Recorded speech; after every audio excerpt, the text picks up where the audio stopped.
The development conversation has shifted. It's a new world, a more inclusive world, a more diverse world. We're seeing that in the representation today here at our summit.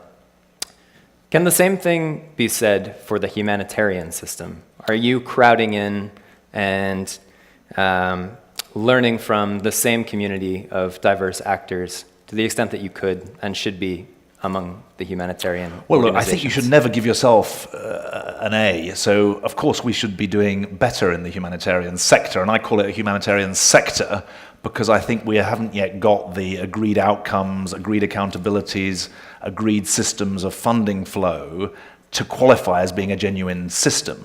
But when you think about the way the humanitarian sector is changing, it's certainly true that there are a multitude of new players, but they're not yet aligned behind the clear outcomes that I think are absolutely essential in crisis-ridden settings that are frankly more and more numerous around the world. Remember, 20 million refugees today, 40 million internally displaced people, civil wars running for 2 generations in places like Somalia and Afghanistan. There's fundamental need not just to make the humanitarian sector bigger, but to change it, to have better aid, not just more aid, as I always say. Right.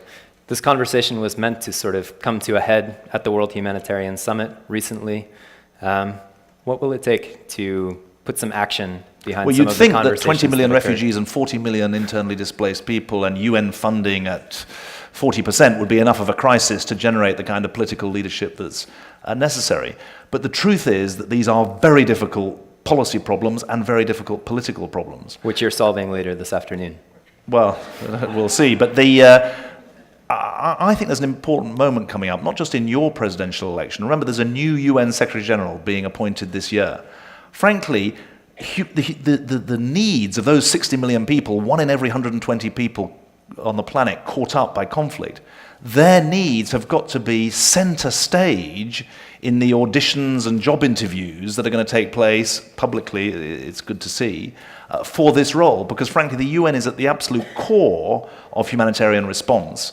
And it needs to lead it in ways that can deliver much more impactful results for people who are displaced for many years at a time and whose kids, frankly, have some of the lowest life chances in the world.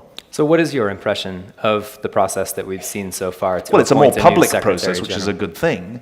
But I think that the hard questions still need to be answered about how the world is going to overcome this unprecedented degree of political division on the UN Security Council, epitomized on the Syria crisis. The global political system looks weak and divided, frankly. And while that's the case, it's hard for the humanitarian sector to fill the breach.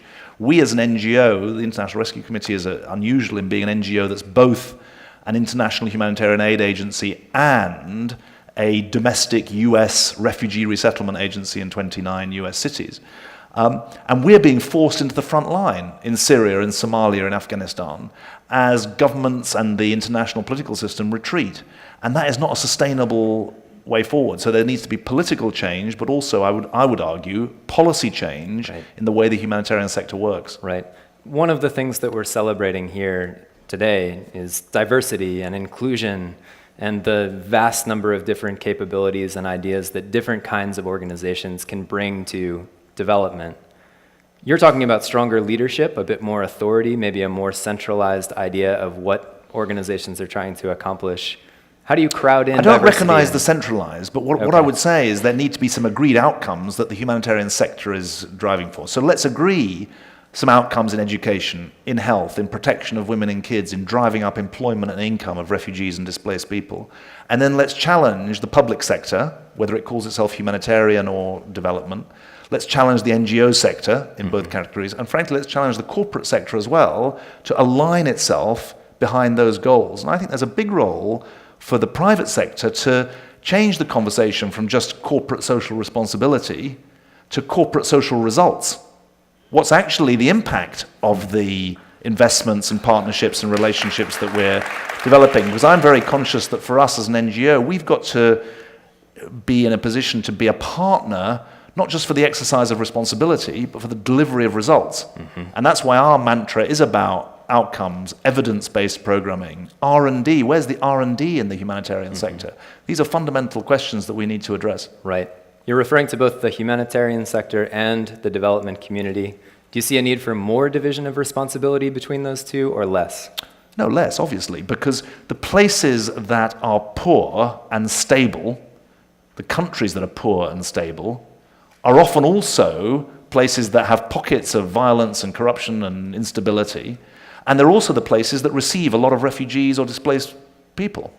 And so when I think about the policy debate over the last 10 years, there's been huge progress in stable settings. If you think about the way in which countries like India and China have helped millions of people, tens of millions of people, hundreds of millions of people out of poverty, I'd call that there's been some development success there. Not all of it driven by development aid, by the way, a lot of it driven by economic growth. But in the humanitarian sector, which is a growing proportion of the world's poor, 43% of the world's poor now live in conflict states. Conflict and fragile states. So the geography of poverty is concentrated in humanitarian settings. Right. And so this isn't a time for the development and humanitarian communities to cleave apart. It's a time actually to say that we've got to get rid of some false categories, and we've got to think about what development tools and what humanitarian tools are appropriate for people who are in humanitarian distress. And just one example of the challenge, look, in the old world, you'd have said, humanitarian intervention is about keeping people alive until the war stops and then they go home. Now, 1% of the world's refugees went home last year. The average duration of a refugee's life outside their own country is 17 years. In the Dadaab refugee camp where I've just been, there's a camp of 360,000 people, 100,000 were born there. So when I said to this woman, well, do you think you'll ever go home, brackets, to Somalia? She said, what do you mean? This is home. Right, so you can't just say humanitarian work is just about keeping people alive. Right. It's got to be about education and good health and, frankly, income and employment as well.